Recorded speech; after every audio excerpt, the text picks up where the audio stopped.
welcome to part 2 or What episode Moves 2 Us. of What Moves Us. Here is Liam Henderson and Hello, it's Johannah and hi, and this time we're in Munich at the Smart Rail conference. We're here at the Smart Rail conference not only to network and find out what else is going on around Europe with rail, particularly within the digital world, but also because Liam was speaking at the Smart Rail conference today. So today is all going to be about what Liam was speaking about. Mobility as a Service. So, just before we get into what your presentation was about today, can you just explain what mobility as a service means? Yep. Often written as MaaS, MaaS. Mobility as a Service is a concept that we in the transport industry are trying to work towards, whereby it's called account-based ticketing, and it's a bit like having a subscription service for your travels. So you'd pay £200 a month, sounds quite cheap, to a operator, whether it be, I'm just making these up, but Google Transit or Citymap or anybody, Siemens. There's lots of companies all trying to sort of build this together. So you pay your money per month to this company, and then for that you get all your mobility needs.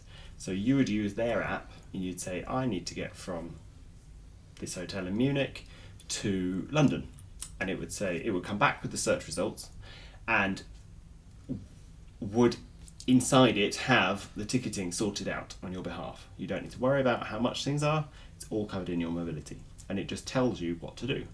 Now that might be that it sends a car to pick you up and take you to a station.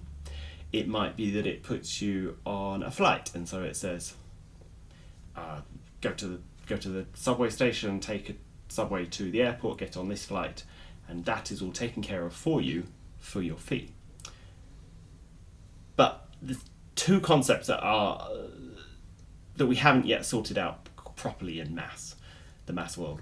And one is, if you're paying this money to a company, then you expect them to take care of you. So if the flight's delayed, they should be the people reorganising your journey on your behalf. If you're stuck on a train, they should know that you're stuck on a train and therefore have sort of rerouted the next part of your journey, send a car to pick you up or have a bike ready for you, one of these scooters, the Lime scooters. In future, some sort of driverless car that's come. Not driverless cars or flying small drones, passenger drones. The second part of it is the preferences. So if I'm paying hundreds of pounds of my money per month, I want to be able to say, never put me on a train that doesn't have a toilet, or never put me in a polluting car, or I don't want to walk more than 200 metres at any part of my journey, or I don't want to sit with other people on my journey. But these are all personal preferences. So the idea of MaaS then is that it isn't necessarily about the transport provider, because it works across multiple platforms. Yeah. And it's personalised to you based on your account. So it depends on what you think you will use in terms of your transport needs. So it is tailored to your transport needs. Yeah. So, and also it allows you to work on your preferences. So, which I think is interesting that because we're in Munich, and you said if we were travelling back to London today, Yeah. you could actually put in there if I'm concerned about the climate and the environment, which is a very hot topic, that flying is not an option to me. My journey has to be based on a complete land base, and it has to be the most environmentally friendly. You could put that in as a preference if you wanted to. Yeah, I mean, think about when you booked this hotel. We're in a hotel when we're speaking to you here.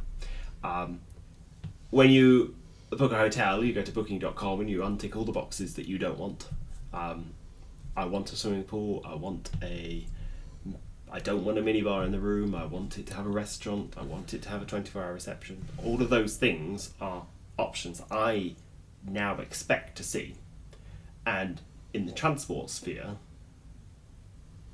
the availability of options is inconsistent even within cities, let alone across countries. And I guess the other thing that's great about the MaaS model is that you mentioned in your description about if your service is delayed, then it is the MaaS provider that is responsible for solving your delay. Yes, and it can reroute you another way. Yeah, and I don't. It knows my preferences, so it should be taking care of me, however meets my preferences. So, MaaS has been talked about for a long time. Yeah. And it sounds great.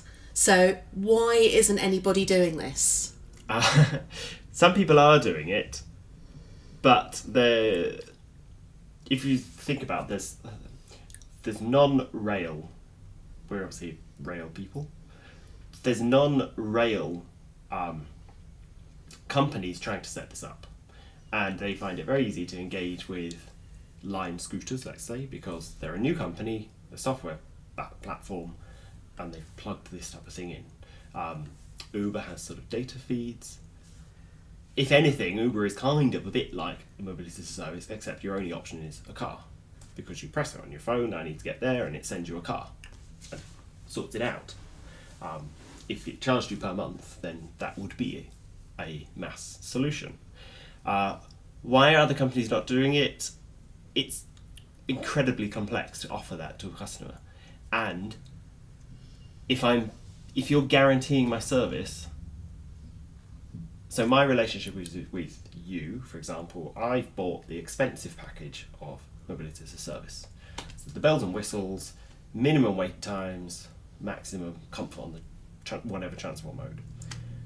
How do you, the mobility as a service company, guarantee me that service? Because you don't run the trains and you don't run the planes, but you may have a fleet of driverless cars, and you may have your own fleet of dockless rental bikes. So it's a problem for them, is where are all these relationships and deals? Who's facilitating all of those deals to make this all match up? But that's does the MaaS provider have to be the transport operator, or can the transport operator sell its services to the MaaS provider, and you have a service level agreement that allows that contractual relationship? Yes, but I think we run the risk, so thinking particularly about the UK, you run the risk, one train operator, because they're all different and they have different commercial incentives. Unless the whole industry gets together and sorts itself out and makes all this information and service standards public, you run the risk of one train operating company that's a bit more progressive will do a deal with a MaaS provider, and therefore take an example of people in London. If I as a provider have a deal with one rail company going to Birmingham and not the other one, I'm going to put all my passengers on that rail company I've got a deal with. Now, we as transport people don't want you to go on that train because we've built faster trains for you. But it's all commercial because it's a free-for-all. But there's kind of a few points that you raise there, because one, it's about the data. Always about the data. So there's a commercial value in data. Yes. So what role does that data play in making it a commercial option for providers to develop MaaS? Okay, so going back a few steps then, this was I hope I conveyed this earlier on in the presentation, but for me to give you all my preferences about the type of seat I want, the type of power socket I want, the fact that it needed to be a USB power socket, the fact that I want to see out the window, the algorithm in the MaaS system has to be able to see whether the service offers those things. And if I say, absolutely never put me on a mode of transport that doesn't have a power socket, and your train company doesn't provide that information, then my algorithm is going to say, well, it doesn't comply with his preferences, exclude that mode of transport. Oh, this driverless car, now they have power sockets and everyone gets a view, put them in that. I, as the consumer, will never know that rail was an option that was half as fast, that was half the time, because I've excluded it, simply by saying I need to have all of these requirements. And the train companies don't provide data that tells me all of those requirements. So that data is very, very valuable, but I don't think that they've got it yet. They haven't recorded their assets. So do you think that's a barrier to providing Yes. MaaS? And train operators are getting better at providing data.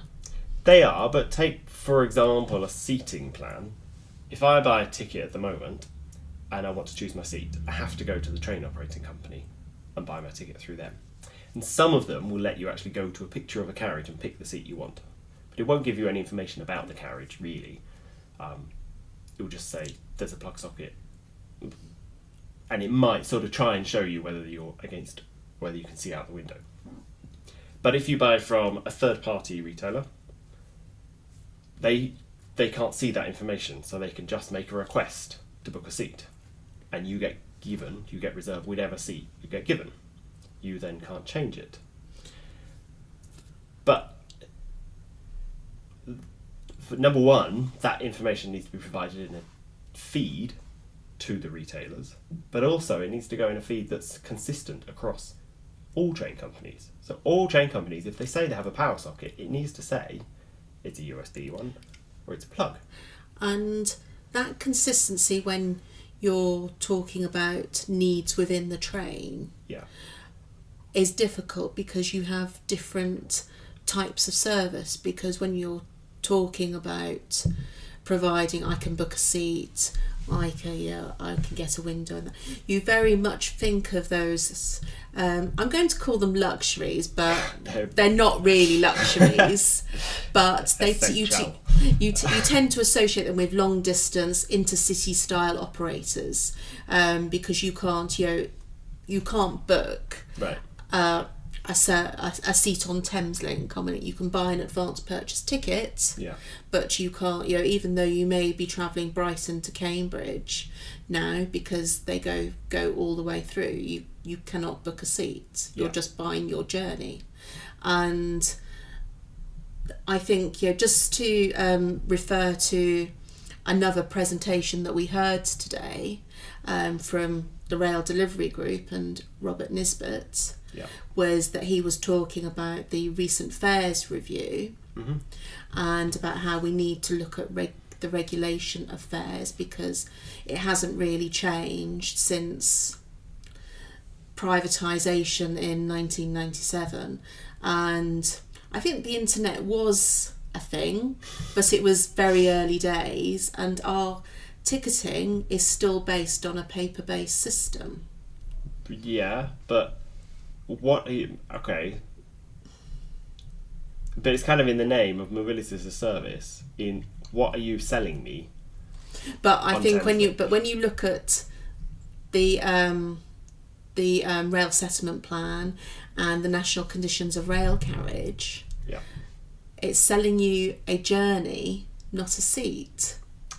And so, does reform, and it wasn't touched on today, it was just talked specifically about the fares and about how we need to react to the tech world, and linked to your personalisation as well, is because I was amazed at this fact.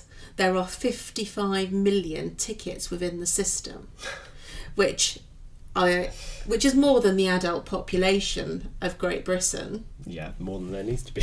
No, more ticketing. So the system we have would allow everybody to have an individual personal ticket. So the system allows it because it can deal with 55 million journeys or 50 million different ticket types. Yes. So you kind of think MaaS should be deliverable, or personalised journey should be deliverable. Yeah, I mean, I agree, and we should. It's not beyond our ability to do that. We just need to shape up and think of what consumers want. For example, the Thameslink example you gave, there are many assets on a Thameslink train which are quite nice and good. It's air conditioned. They're not made available to anybody. You can't look up on a feed and see that all the Thameslink trains are air conditioned versus, I don't know, whatever other train company isn't that runs the same route. And you mentioned about intercity, so that's fine. So one of the other things is obviously regular commuters into their normal day job probably won't rely on the MaaS service each day. They'll rely on it for their weekend journeys if they're going to the country or they're going to visit somebody. It's an unfamiliar journey. But you made the point that you think that you expect these, what you call luxuries, I call essential things, Wi-Fi on a train, for example. You expect them on a long distance intercity. So what is the definition for this robot to think, what is the definition of a long distance or intercity journey? Or which point does it draw the line and say, above this distance or time, I now need to look for these options? And that is complex because because what you think of as long distance will be different to my definition of what I think long distance or intercity, or because Brighton is a city, Cambridge is a city. So has Thameslink become an intercity service because it also goes through London, the capital? And that's so it's a long distance service, and those trains are not fit for the style of service that it now if you're makes. doing it end to end. Yes. Yeah. It's a commuter style service. Yeah, but ultimately us the consumer, because it would be the consumer preferences and also these service providers who are going to be requiring this information and this conversation simply, what is an intercity service? And I mean, just picking up on your point there about commuters and not needing MaaS every day, because one of the items that has been brought up in the fares review is about reacting more to the way people work now, because our working methods have changed. We don't go into the office every day. More people work flexibly. Yeah. And how does MaaS solve that problem for people that still buy a season ticket but actually don't travel 5 days a week? Does it create more value for them? Well, yes, because it might not. It might be that based on your preferences, commuting by rail is not the best option for you. If you're going in 2 days a week and it's really cheap to get a coach in for those 2, why would it not tell you to get a coach? Unless you've excluded coaches from your preferences. But it's ultimate personalised journey. And that is the complex issue, isn't it? Because coach may be cheaper, but I value my time. Because I think in UK, Oxford has a very good coach service into the centre of London, because it's efficient, because the road is quick into the centre of London. So they've picked up a demand where it may take a little bit longer, but you get a nice comfy seat. They have Wi-Fi on the coach. I think they give you a cup of coffee or something on it. I think and you can choose to work or you can relax, and it's met a need. And I think I think that's interesting, as opposed to maybe Great Western, where they're in overcapacity. So you can choose to be faster, but you may have to stand. Yeah, but that's your choice. Yes. You have an option there. Equally, the Oxford, you also have another train, Chiltern, that goes another route. They advertise different aspects of the journey. So I didn't bring it up earlier because I wanted to bring, when you were talking about the difference between if I had a commercial deal with a particular operator as a MaaS provider. Yeah. Because do you think there's a danger that based on my own personal affordability, that you create a new type of two-tier system, those that can afford it and those that can't get the poorer service? There's kind of a two-phase bit there.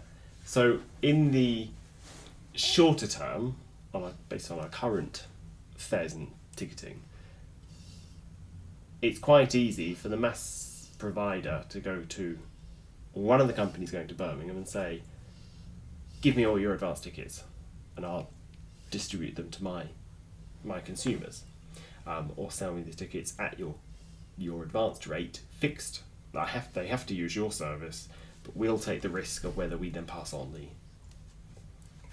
a bit like a package to a holiday. They will buy all the tickets and then assume that they'll fill them with their consumers.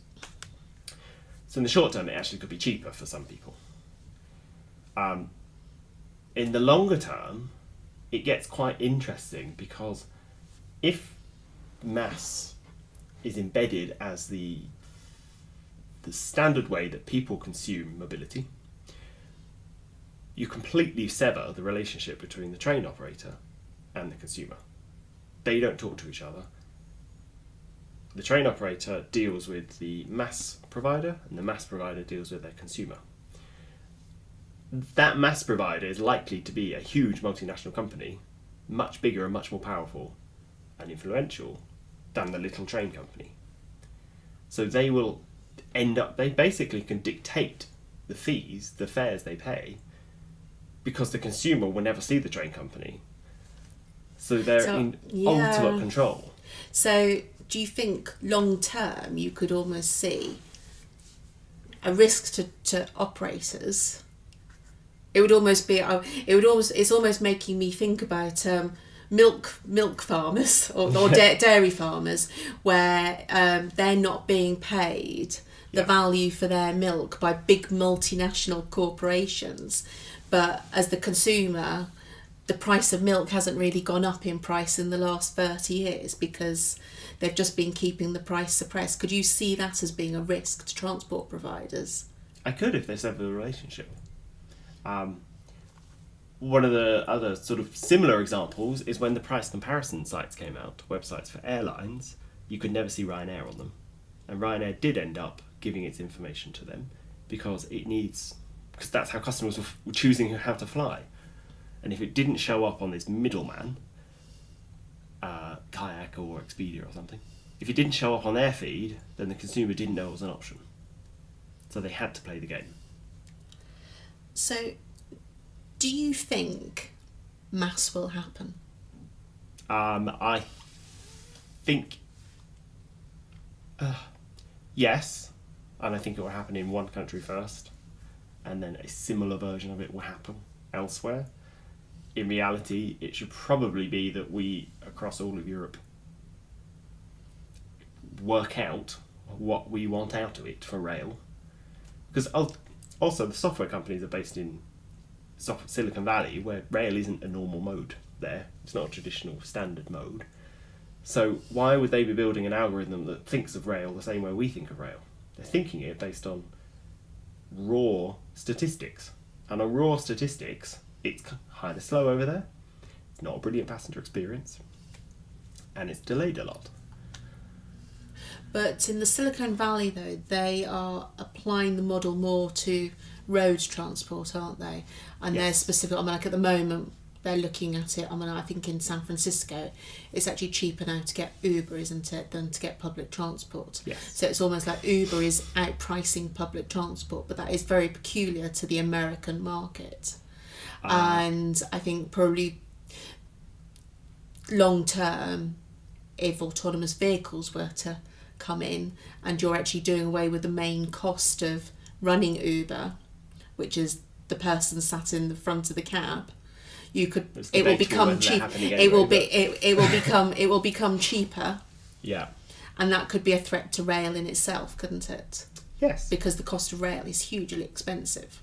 The cost of rail is hugely expensive, of running the network, yes. But then you get into a secondary point, which is how are you going to make sure that if you want people... At the moment, most road-based transport pollutes. In a future situation, it may not pollute. It might be all electric. So we can't demonise road transport in the future. We're thinking about the most efficient form of transport. Now, heavily trafficked long-distance routes, the trains go very fast, and they've got quite nice facilities on them. So that's fine, they'll score very well. a short little regional route that goes every 3.5 hours and is a diesel train, that's never going to score well against a driverless car or against an Uber probably, or sometimes a bike because it is slower than a bike. So in rail, I suspect we will come to the point where we need to make decisions around how are we going to show off the things that rail can do, and that's what I'm saying in my presentation. Make the data available. The trains have a restaurant on them, the trains have a buffet. You have all these nice facilities. Show it off. Make sure that the MaaS algorithm has all those options so that we can get as many options that rail is the only one that can provide into it. And then you're left with, well, lots of these rural routes. When you score them against other modes transparently, will a MaaS provider ever put anybody on these modes? So I think there are lots of threats here. Yes. But I think there's also lots of opportunities. There is. Rail is great and for specific journeys. And I think what we're saying is, or what you're saying, is that policymakers, because I think it is probably more for policymakers within transport, within government and also in transport, they need to be looking at how we open the data, yes, make it available. Standardised open data, so that MaaS providers can start looking at it and making this information publicly available across Europe, not just the UK. Well, if we're doing through journeys, then we probably also need to cooperate more across and work out who is best for delivering that part of the journey. Yes. And that would be beneficial to... Well, if you leave it to an algorithm, it's going to give you the most efficient based on your preferences, which might not be what we think. So it might not be what we think in terms of we want everyone to use trains. But I think it's also interesting as well, the whole preference things, because just because we always say we want something doesn't always necessarily mean that is actually what, or not so much not that we always want something. Just because we say we need something. Are you about to say people don't know what they want? No, I'm not actually. It's... the reason why I mention it is because sometimes we say we want something, but it's always not necessarily what we need. And I'm going to take an example from a discussion we were having earlier from Start the Week and gym membership, because one of the companies that was involved in this programme was from Pure Gym, and they do not have swimming pools.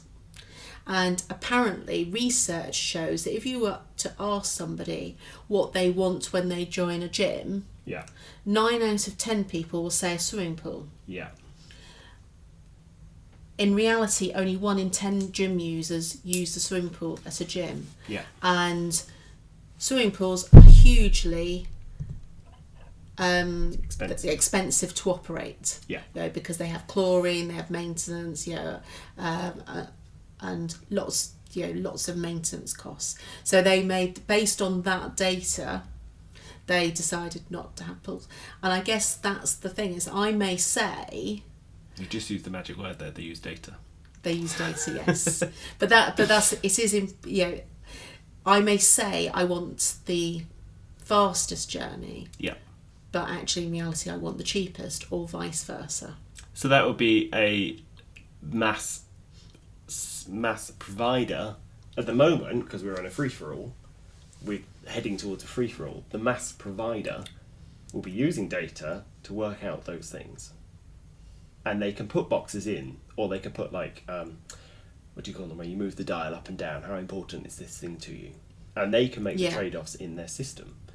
But the very fact that you're having this conversation, I don't think this conversation is happening in the policy development departments. So what's the answer? The answer is think hard right now about how you want this system to actually operate in future, and try and lead the development of some of it. Because it's scary that at some point in future, a multinational company is going to put a box in saying a requirement for your preference, and just ticking that box will mean that you never go on a train ever again. So I think in our second podcast, Yeah. we've explored some interesting issues. I have 2 questions to throw back at you. Oh. I know you've been interviewing me, but as we have covered last time, is you have some experience with High Speed 2, a brand new network that they're building. So do you think High Speed 2, brand new network with all these assets, trains being procured at the moment, are we requiring High Speed 2 to generate and provide any of this data? I think it is in the tender, Right. but I can't say either way because it is still a live procurement. And But do you think that those things have been thought about? yes. Okay. Yes. That's reassuring then. Yes, I think in general HS2 has aspirations. I'm going to say to be a smart railway, so to have things like remote condition monitoring, to be able for the train to be able to talk Yeah. to the system. But what that will look like, I don't know, And whether, because we are still in a live procurement for Yeah. the rolling stock. but they have the opportunity to lead the standardisation by choosing which things we're going to provide and then asking the other operators to match it. So that's one thing to consider for the policy development people.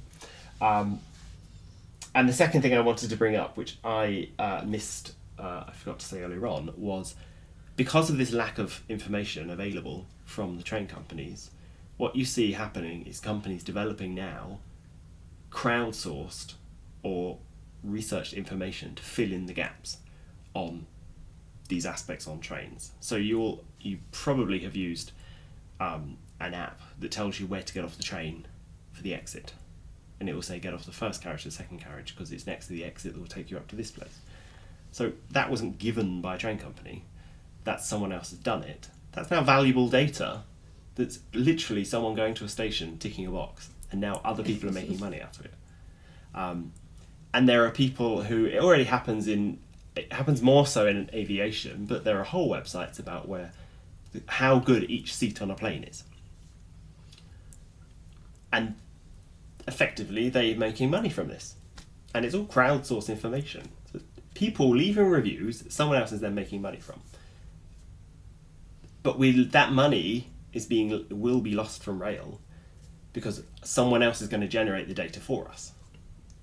And given how cash-strapped Yeah.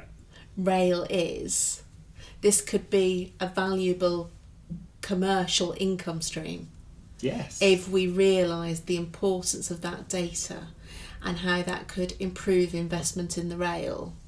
Yes. I mean, I was talking earlier on behalf of the Rail Innovation Group, but this is not innovation. This is looking at your assets, getting them all digitised, and then working out how much money this is worth. Which could long term be good for the passenger because it could be a way of funding rail and not increasing fares. Correct. It's also good for the passenger, I think, as a consumer, because if you advertise you have these things, you need to provide them. You can't half the train length at the last minute because people have bought a specific service, not just the journey. So I think it is, even just talking about it, we talk about 55 million fares, different transport providers, it is complex, and I don't think we've answered complex. Well, no, but what moves us will have to just be about how, well, I mean, all the future mobility, all the types of mobility should be coming together into one portal at some point, including aviation. In the dreamland future. Sounds good? I think so. I don't think we've answered the questions, but but now you know what we're talking about. It's been useful to be, or it's been useful to be at Smart Rail. It's been useful to be in Munich and explore Yes. what moves us and mobility as a service.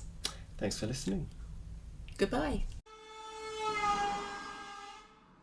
Now, did you enjoy that? Because tune in for our next one where we will be at, where, Johannah? We're going to be part of a RIA Trailblazers event where we're going to be exploring delivering diversity and inclusivity initiatives in rail.